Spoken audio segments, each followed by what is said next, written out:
C'était dans une chambre de cet hôtel de Lunel. Un déchaînement de violence, de multiples coups, une tentative de noyade. Kenzo, 21 mois, n'a pas survécu. Aux assises, le compagnon de la mère est accusé de meurtre, torture ou acte de barbarie. La mère, elle, de complicité pour les actes de torture et de non-assistance à personne en danger. Tous deux se renvoient à la responsabilité des coups mortels. Il ne peut pas reconnaître ce qu'il n'a pas commis.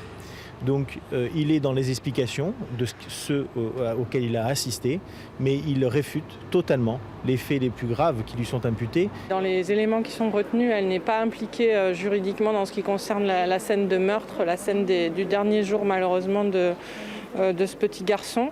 Et c'est une place de victime qu'elle entend occuper dans ce cadre-là. Et pourtant, les rapports d'autopsie témoignent du torrent de sévices subis par Kenzo. Le père de l'enfant avait alerté les institutions compétentes en vain. Tout le monde était alerté et en fait je pense que tout le monde s'est trompé sur la réalité de cette situation. On répétait au papa que tout allait bien, qu'il ne fallait pas qu'il s'inquiète alors que son enfant était en train de vivre un véritable martyre.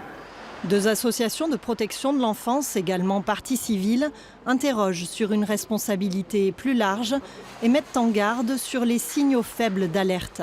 L'idée générale, c'est d'essayer de trouver des moyens qui fassent que ça ne se reproduise pas.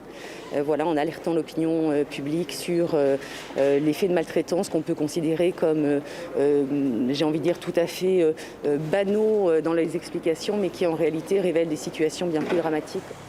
L'arrêt de la cour d'assises est attendu pour ce vendredi.